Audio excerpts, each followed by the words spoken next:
एक बार की बात है, आर्यावर्त के विशाल भूभाग पर शिवपुर नाम का एक अत्यंत वैभवशाली राज्य हुआ करता था।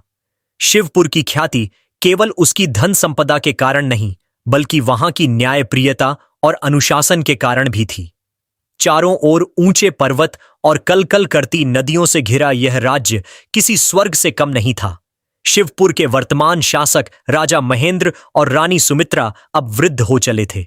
उन्होंने अपना पूरा जीवन प्रजा की सेवा में समर्पित कर दिया था। अब उनकी एकमात्र आशा और शक्ति उनका पुत्र राजकुमार अंश था। अंश केवल एक राजकुमार नहीं था, वह शिवपुर की जनता के लिए साक्षात देवदूत था।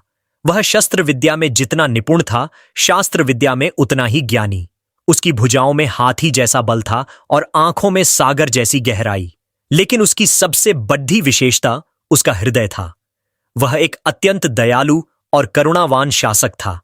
आधी रात को भी अगर कोई दुखी व्यक्ति महल के द्वार पर आता तो अंश स्वयं उसकी सहायता के लिए उठ खड़ा होता। अंश के पास पूर्वजों से मिली अपार धन संपत्ति थी। महल की तिजोरियां स्वर्ण मुद्राओं और बेशकीमती रत्नों से भरी पड़ी थीं। लेकिन अंश को इन सब से मोह नहीं था। उसका मानना था कि राजा की असली संपत्ति उसकी प्रजा की मुस्कुराहट है। इतनी संपत्ति और शक्ति वाले राज्य पर भला किसकी नजर न होती। आसपास के कई छोटे बड़े राज्यों के राजा और राजकुमार शिवपुर को हड़पने के सपने देखते थे। वे जानते थे कि अंश को युद्ध में हराना लगभग असंभव है, इसलिए वे मौके की तलाश में रहते थे। अंश का मित्रों का घेरा बहुत बड़ा था। वह अक्सर शाम को अपने मित्रों के साथ आखेट पर जाता या महल के बगीचे में गोष्ठी करता। इन मित्रों में सबसे खास और भरोसेमंद मित्र था विक्रम। विक्रम शिवपुर का सेनापति भी था। अंश और विक्रम ने बचपन साथ बिताया था, एक ही गुरु से शिक्षा ली थी। अंश विक्रम पर अपनी जान से भी ज्यादा विश्वास करता था। उसे लगता था कि विक्रम उसका कवच है, लेकिन हकीकत कुछ और ही थी। विक्रम के मुस्कुराते चेहरे के पीछे ईर्ष्या का एक काला नाग छिपा था। वह जब भी अंश को प्रजा के बीच जय जयकार होते देखता, उसका खून खौल उठता। वह सोचता, हम दोनों एक ही पाठशाला में पढ़े, युद्ध कौशल में मैं भी कम नहीं हूं। फिर ये सारा सम्मान और ये विशाल साम्राज्य केवल अंश का ही क्यों? मैं केवल उसका एक सेवक बनकर क्यों रह गया? बाकी मित्र भी अंश की पीठ पीछे उसकी संपत्ति की चर्चा करते और जलते, पर सामने ऐसे रहते जैसे उनसे बड़ा शुभचिंतक कोई न हो। विक्रम इस नफरत का अगुवा था, पर उसने अपनी भावनाओं को इतने गहरे दफन कर दिया था कि अंश को कभी आभास तक नहीं हुआ। शिवपुर की सीमाओं से सटा एक और सुंदर राज्य था, कुंतल नगर। वहां की राजकुमारी काव्या अपनी सुंदरता और विवेक के लिए प्रसिद्ध थी। अंश और काव्या का मिलन एक उत्सव के दौरान हुआ था और पहली ही नजर में दोनों एक दूसरे को दिल दे बैठे थे। अंश ने बिना समय गंवाए अपने वृद्ध माता पिता के सामने विवाह का प्रस्ताव रखा। राजा महेंद्र खुश थे कि उनके पुत्र ने अपने जीवन के लिए सही मार्ग चुना है। शिवपुर का दूत विवाह का प्रस्ताव लेकर कुंतल नगर गया। राजकुमारी काव्या के पिता ने सहर्ष इस रिश्ते को स्वीकार कर लिया। पूरे शिवपुर में उत्सव का माहौल था। हफ्तों तक दावतें चलीं। गरीब अमीर सबको समान रूप से भोजन और स्वर्ण दान किया गया। अंश और काव्या का विवाह बड़ी धूमधाम से संपन्न हुआ। लेकिन इस चमक धमक के बीच विक्रम की आंखों में अंधेरा बढ़ता जा रहा था। काव्या के आने से अंश की शक्ति और स्थिति और मजबूत हो गई थी। विक्रम को लगा कि अब उसका सपना कभी पूरा नहीं होगा। शिवपुर का एक पुराना शत्रु था, अंगराज का राजा दुर्योधन। कुछ वर्षों पूर्व एक सीमा विवाद के कारण हुए युद्ध में अंश ने दुर्योधन को बुरी तरह पराजित किया था। अंश ने दया दिखाते हुए उसे जीवन दान दिया था, पर एक अभिमानी राजा के लिए जीवन दान मृत्यु से भी बदतर था। जब दुर्योधन को अंश के विवाह और उसकी बढ़ती शक्ति की खबर मिली तो वह क्रोध से पागल हो उठा। उसने अपने दरबार में चिल्लाकर कहा, अंश, तुमने मुझे नीचा दिखाया है। मैं तुम्हारे इस सुख को चिता की राख में बदल दूंगा। तभी उसके दरबार का द्वार खुलता है। एक सैनिक दौड़ता हुआ आता है और कहता है, महाराज, पड़ोसी राज्य शिवपुर से एक गुप्त दूत आया है। वह आपसे एकांत में मिलना चाहता है। दुर्योधन चौंक गया। शिवपुर का दूत? इस समय? उसे अंदर लाओ। जब वह दूत अंदर आया और उसने अपने चेहरे से नकाब हटाया तो राजा दुर्योधन अपनी जगह से खड़ा हो गया। उसकी आंखों में हैरत और फिर एक कुटिल चमक दौड़ गई। सामने खड़ा व्यक्ति कोई और नहीं बल्कि राजकुमार अंश का सबसे प्रिय मित्र और सेनापति विक्रम था। अंगराज के महल के एक गुप्त कक्ष में, जहां मशालों की रोशनी भी कांप रही थी, दो साएं एक बड़े मानचित्र के ऊपर झुके हुए थे। एक था राजा दुर्योधन और दूसरा शिवपुर का सेनापति विक्रम। विक्रम के चेहरे पर वह मासूमियत गायब थी जो वह राजकुमार अंश के सामने ओढ़े रहता था। उसने मानचित्र पर हाथ रखते हुए कहा, महाराज, अंश को हराना युद्ध के मैदान में लगभग असंभव है। उसकी वीरता उसकी प्रजा का विश्वास है। हमें उस विश्वास पर प्रहार करना होगा। दुर्योधन की आंखों में ईर्ष्या की ज्वाला धधक रही थी। उसने पूछा, तो तुम्हारा षड्यंत्र क्या है? तुम तो उसके सबसे प्रिय हो। क्या तुम उसे सोते हुए मार दोगे? विक्रम ने एक ठंडी और खतरनाक मुस्कान बिखेरी। नहीं महाराज, मैं चाहता हूं कि वह मरते समय अपनी आंखों से अपना साम्राज्य जलते हुए देखे। अब भी राजकुमारी काव्या गर्भवती हैं। ठीक 9 महीने बाद जब शिवपुर के उत्तराधिकारी का जन्म होगा, पूरा राज्य उत्सव में डूबा होगा। उस दिन सीमाओं पर पहरा सबसे कम होगा, क्योंकि हर सैनिक महल में उत्सव और मदिरा के आनंद में होगा। वही सही समय होगा। दुर्योधन ने अपनी मूंछों पर ताव देते हुए कहा, बहुत खूब। उस दिन मैं अपनी पूरी सेना के साथ 3 तरफ से हमला करूंगा। पर तुम क्या करोगे? विक्रम ने खंजर की नोक को मानचित्र के केंद्र में ढसाते हुए कहा, जब आप आगे से हमला करेंगे और चारों ओर हाहाकार होगा, तब मैं पीछे से अंश की पीठ में यह खंजर उतारूंगा। शिवपुर की जनता जिसे अपना रक्षक मानती है, वह रक्षक खुद अपनी सुरक्षा नहीं कर पाएगा। उसके बाद यह राज्य मेरा होगा और आपकी शत्रुता का अंत होगा। दोनों के ठहाकों से वह गुप्त कक्ष गूंज उठा। एक ऐसी हंसी जिसमें हजारों बेगुनाहों की मौत की गूंज छिपी थी। समय बीतता गया। शिवपुर में दिन और रात सामान्य रूप से बीत रहे थे, लेकिन अदृश्य संकट की घंटियां नजदीक आ रही थीं। राजकुमार अंश इन दिनों बहुत खुश थे। वे अपनी पत्नी काव्या का विशेष ध्यान रखते थे। वे अक्सर महल की छतों पर बैठकर आने वाले बच्चे के भविष्य की योजनाएं बनाते। अंश कहते, काव्या, मैं चाहता हूं कि मेरा पुत्र या पुत्री मुझसे भी अधिक दयालु हो। उसे शस्त्रों से अधिक प्रेम शास्त्रों और प्रजा की सेवा से होना चाहिए। विक्रम इन 9 महीनों में अंश के और भी करीब आ गया था। वह दिन रात अंश के साथ रहता, सुरक्षा का ढोंग करता, लेकिन वास्तव में वह हर उस सुरक्षा द्वार को कमजोर कर रहा था जो दुर्योधन के रास्ते में आ सकता था। अंश को अपनी मित्रता पर इतना गर्व था कि वह अक्सर अपने पिता से कहते, पिताजी, मुझे किसी सेना की आवश्यकता नहीं जब तक विक्रम मेरे साथ है। बुजुर्ग राजा महेंद्र कभी कभी चिंतित हो जाते, लेकिन अंश के आत्मविश्वास के आगे वे कुछ नहीं कह पाते। अंततः वह दिन आ ही गया। राजकुमारी काव्या ने एक स्वस्थ राजकुमार को जन्म दिया। पूरे शिवपुर में जैसे खुशियों का सैलाब आ गया। राजमहल को दीपों से इस तरह सजाया गया था कि रात में भी वह सूर्य की तरह चमक रहा था। हर गली में मिठाइयां बंट रही थीं। सीमाओं पर तैनात सैनिकों को भी विशेष भोजन और मदिरा भेजी गई थी। विक्रम ने बड़ी चतुराई से यह सुनिश्चित किया कि अधिकांश अनुभवी प्रहरी महल के उत्सव में शामिल हो जाएं और सीमा चौकियों पर केवल नए और कम अनुभवी सैनिक ही रहे। उधर अंगराज दुर्योधन ने अपनी सेना को अंधेरे का लाभ उठाकर जंगलों के रास्ते शिवपुर की सीमा में घुसा दिया था। महल के भीतर नगाड़े बज रहे थे। अंश अपने नवजात पुत्र को गोद में लिए झूम रहा था। तभी दूर सीमाओं से धुएं के गुब्बार उठने लगे। चीखें शिवपुर की हवाओं में घुलने लगीं, लेकिन महल के भीतर संगीत इतना तेज था कि किसी को बाहर की आहट सुनाई नहीं दी। दुर्योधन की सेना ने गांव के गांव जला दिए। बेचारे गांव वाले जो उत्सव मनाने की तैयारी कर रहे थे, अब अपनी जान बचाने के लिए राजमहल की ओर भाग रहे थे। बचाओ, बचाओ, शत्रु आ गए की आवाजें अब महल के द्वारों तक पहुंचने लगी थीं।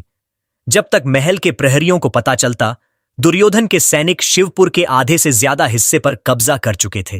वे रक्त के प्यासे भेड़ियों की तरह बढ़ रहे थे। तभी महल का मुख्य द्वार खुला और एक घायल लहूलुहान सैनिक लड़खड़ाते हुए उत्सव कक्ष में दाखिल हुआ। संगीत अचानक रुक गया। हर कोई सन्न रह गया। राजकुमार, सैनिक ने गिरते हुए कहा, धोखा। शत्रु सेना ने चारों ओर से हमला कर दिया है। अंगराज दुर्योधन की सेना ने हमारी सीमाओं को राख कर दिया है और वे अब राजमहल के द्वार पर हैं। महल में सन्नाटा पसर गया। काव्या ने अपने बच्चे को सीने से चिपका लिया। राजा महेंद्र और रानी सुमित्रा के चेहरे पर मौत का साया छा गया। अंश की आंखों में जो दया और करुणा थी, वह पल भर में प्रचंड क्रोध की अग्नि में बदल गई। उसने अपने पुत्र को काव्या की गोद में दिया और अपनी तलवार खींच ली। विक्रम! अंश ने चिल्लाकर अपने सेनापति को आवाज दी। विक्रम, जो कोने में खड़ा चुपचाप मुस्कुरा रहा था, तुरंत गंभीर बन गया। जी राजकुमार, अंश ने आज्ञा दी। विक्रम, स्थिति बहुत गंभीर है। तुम अपनी विशेष टुकड़ी के साथ महल के पिछले द्वार और रनिवास महिलाओं का स्थान की रक्षा करो। वहां से काव्या, मेरे माता पिता और प्रजा की रक्षा की जिम्मेदारी तुम्हारी है। मैं मुख्य द्वार से शत्रुओं का सामना करूंगा। जब तक मैं जीवित हूं, कोई शत्रु इस महल की दहलीज पार नहीं कर पाएगा। विक्रम ने सिर झुकाया। जैसा आप चाहें मेरे मित्र, आपकी पीठ की रक्षा मैं करूंगा। अंश बिजली की गति से मुख्य द्वार की ओर दौड़ा। वहां युद्ध शुरू हो चुका था। अंश ने देखा कि दुर्योधन के सैनिक निर्दोष गांव वालों को काट रहे थे। यह देखकर अंश का खून खौल उठा। वह साक्षात महाकाल की तरह उन पर टूट पड़ा। एक एक वार में वह 3-3 सैनिकों के सिर कलम कर रहा था। उसकी बहादुरी देखकर शत्रु सेना एक पल के लिए पीछे हट गई। खून से लथपथ अंश के सामने अचानक घोड़ों की टापों की आवाज सुनाई दी। धूल के गुब्बार को चीरते हुए राजा दुर्योधन अपने रथ पर सवार होकर सामने आया। अंश! दुर्योधन ने अट्टहास किया।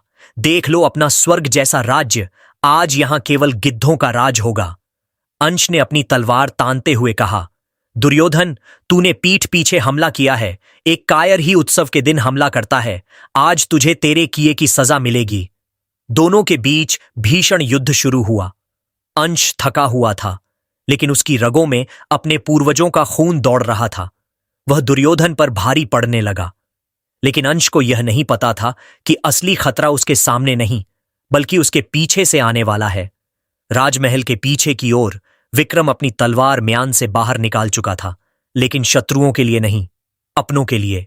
महल के पिछले हिस्से में, जहां चांदनी भी दीवारों से टकराकर दम तोड़ रही थी, सेनापति विक्रम खड़ा था। उसके चेहरे पर वह सौम्यता अब एक शैतानी मुस्कान में बदल चुकी थी। उसने अपनी कमर से भारी चाबियों का गुच्छा निकाला और महल के गुप्त पिछले द्वारों को खोल दिया। अंगराज के सैनिकों की एक टुकड़ी, जो केवल इसी इशारे का इंतजार कर रही थी, चुपचाप अंदर दाखिल हुई। विक्रम ने उन्हें इशारा किया कि वे रनिवास की ओर बढ़ें। विक्रम खुद राजकुमारी काव्या के कक्ष की ओर बढ़ा। काव्या अपने नवजात शिशु को अपनी छाती से लगाए डरी हुई आंखों से खिड़की की ओर देख रही थी। जैसे ही विक्रम अंदर आया, काव्या को राहत मिली। विक्रम, तुम आ गए। देखो बाहर क्या हो रहा है। क्या अंश ठीक है? विक्रम कुछ नहीं बोला। उसने धीरे से द्वार की कुंडी लगाई और काव्या की ओर बढ़ा। राजकुमारी, घबराइए मत, मैं आपको एक सुरक्षित स्थान पर ले जाने आया हूं। जैसे ही काव्या पास आई, विक्रम ने उसे धक्का दिया और उसे एक काल कोठरी जैसे अंधेरे कमरे में बंद कर दिया। काव्या चिल्लाती रही, पर उसकी आवाज दीवारों में ही दब गई। इसके बाद विक्रम राजा महेंद्र और रानी सुमित्रा के शयन कक्ष की ओर बढ़ा। दोनों वृद्ध माता पिता अपने आराध्य की मूर्ति के सामने हाथ जोड़कर अपने पुत्र और राज्य की रक्षा की प्रार्थना कर रहे थे। विक्रम ने द्वार धकेला। राजा महेंद्र ने पीछे मुड़कर देखा। विक्रम, तुम यहां क्या कर रहे हो? जाओ, अंश के साथ युद्ध करो। विक्रम ने अपनी तलवार खींच ली। उसकी आंखों में दया का नामो निशान नहीं था। महेंद्र, प्रार्थना का समय अब समाप्त हुआ। अब हिसाब का समय है। इससे पहले कि राजा कुछ समझ पाते, विक्रम की तलवार ने उनके सीने को चीर दिया। रानी सुमित्रा की चीख उनके गले में ही दब गई जब विक्रम ने अगला वार उन पर किया। शिवपुर के न्यायप्रिय राजा और दयालु रानी अपने ही महल के फर्श पर ठंडे हो गए। विक्रम वहां से निकला और काव्या के पास वापस गया। उसने काव्या के हाथों से उसके रोते हुए बच्चे को छीन लिया। काव्या ने विरोध किया तो विक्रम ने उसे अपनी तलवार की मूठ से सिर पर वार कर घायल कर दिया। वह लहूलुहान होकर वहीं गिर पड़ी। विक्रम जानता था कि केवल राजा को मारना काफी नहीं है, प्रजा के मन में अंश के प्रति नफरत भरनी होगी। वह महल के बाहरी प्रांगण में पहुंचा, जहां गांव वाले और नगरवासी शरण लेने आए थे। वहां अंगराज के कुछ सैनिक लोगों को डरा रहे थे। विक्रम ने नाटक करते हुए उन सैनिकों पर हमला किया और उन्हें मार गिराया। लोगों को लगा कि विक्रम उनका रक्षक है। सुनो शिवपुर की जनता, विक्रम चिल्लाया, तुम्हें क्या लगता है यह हमला किसने करवाया? यह सब अंश की चाल है। वह चाहता था कि आप सब डर कर महल में आ जाएं ताकि वह आप सबको एक साथ खत्म कर सके और फिर बिना किसी विरोध के एक निरंकुश शासक बन सके। वह आप सबको बोझ समझता है। लोग घबराए हुए थे और भ्रमित थे। उन्होंने देखा कि विक्रम ने सैनिकों को मारा है, इसलिए उन्होंने उसकी बात पर विश्वास कर लिया। नहीं, राजकुमार ऐसा नहीं कर सकते, एक वृद्ध चिल्लाया। विक्रम ने अपनी आंखों में झूठे आंसू लाए। उन्होंने आपके राजा और रानी को भी नहीं बख्शा। वे खुद अपने माता पिता की हत्या करके सारा दोष अंगराज पर डालना चाहते हैं। चलिए मेरे साथ, मैं आपको सुरक्षित तहखाने में ले जाता हूं। पूरी जनता अब विक्रम की अनुयायी बन चुकी थी। विश्वासघात का जाल पूरा हो चुका था। उधर मुख्य द्वार पर अंश और दुर्योधन के बीच महायुद्ध चल रहा था। अंश साक्षात रुद्र का अवतार लग रहा था। उसने दुर्योधन की ढाल तोड़ डाच दी थी और उसे जमीन पर पटक दिया था। दुर्योधन ने लथपथ अवस्था में हंसते हुए कहा, अंश, तू बद्धा वीर बनता है ना, पर देख तेरी वीरता आज तुझे कहां ले आई। जिस पर तूने सबसे ज्यादा भरोसा किया उसी ने तुझे बेच दिया। अंश ने तलवार उसकी गर्दन पर टिकाई। बकवास बंद कर दुर्योधन, विक्रम मेरा भाई है, वह मेरी पीठ की रक्षा कर रहा है। नहीं अंश, दुर्योधन चिल्लाया, तेरी पीठ की रक्षा नहीं, वह तेरी पीठ में खंजर घोंपने का इंतजार कर रहा है। देख पीछे। अंश को लगा कि यह दुर्योधन की कोई चाल है। उसने ध्यान नहीं दिया और अपनी पूरी ताकत से दुर्योधन का सिर ढड्डाच से अलग करने के लिए तलवार उठाई। जैसे ही उसने अंतिम वार किया, उसे अपने पेट के बीचों बीच एक ठंडी लहर और फिर असहनीय दर्द का एहसास हुआ। एक चमकती हुई तलवार उसके पेट के आर पार निकल गई थी। अंश की आंखें फटी की फटी रह गईं। उसने अंतिम शक्ति लगाकर दुर्योधन का सिर तो काट दिया, पर खुद भी घुटनों के बल गिर पड़ा। जब उसने पीछे मुद्दा कर देखा तो वहां विक्रम खड़ा था। उसकी तलवार अंश के खून से सनी थी। अंश का शरीर निढाल हो गया था। वह जमीन पर बैठ गया, अपना घाव दबाते हुए। विक्रम, क्यों? विक्रम ने घृणा से थूका। क्यों यह पूछ रहे हो? अंश, तुम्हें क्या लगता है मेरे माता पिता बीमारी से मरे थे? नहीं, तुम्हारे इस दयालु पिता राजा महेंद्र ने मेरे पिता को मार दिया था, क्योंकि मेरे पिता ने उनकी एक गलत नीति का विरोध किया था। मैं वर्षों से इस दिन का इंतजार कर रहा था। मैंने तुम्हारी दोस्ती का नाटक किया ताकि मैं तुम्हारे महल की जड़ें खोद सकूं।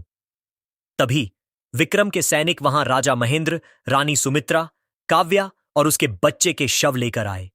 अंश ने जब अपने माता पिता की निर्जीव देह और अपनी पत्नी व बच्चे की वह हालत देखी तो उसका हृदय फट गया। वह चिल्लाना चाहता था, पर उसके गले से केवल खून निकला। विक्रम ने हंसते हुए कहा, कैसा लग रहा है राजकुमार? तुम्हारे माता पिता ने मेरे परिवार को उजाड़ा था। आज मैंने तुम्हारे कुल का नाश कर दिया। अब मेरे पूर्वजों की आत्मा को शांति मिलेगी। अंश दर्द और सदमे के कारण वहीं बेहोश हो गया। विक्रम को लगा कि अंश मर चुका है। विक्रम ने आदेश दिया कि इन्हें चुपचाप बगल के घने जंगल में ले जाया जाए और दफन कर दिया जाए। जंगल के एक अंधेरे कोने में 3 गड्ढे खोदे गए। 1. पहले गड्ढे में राजा महेंद्र और रानी सुमित्रा को डाला गया। 2. दूसरे गड्ढे में राजकुमारी काव्या और उस मासूम बच्चे को फेंका गया। 3.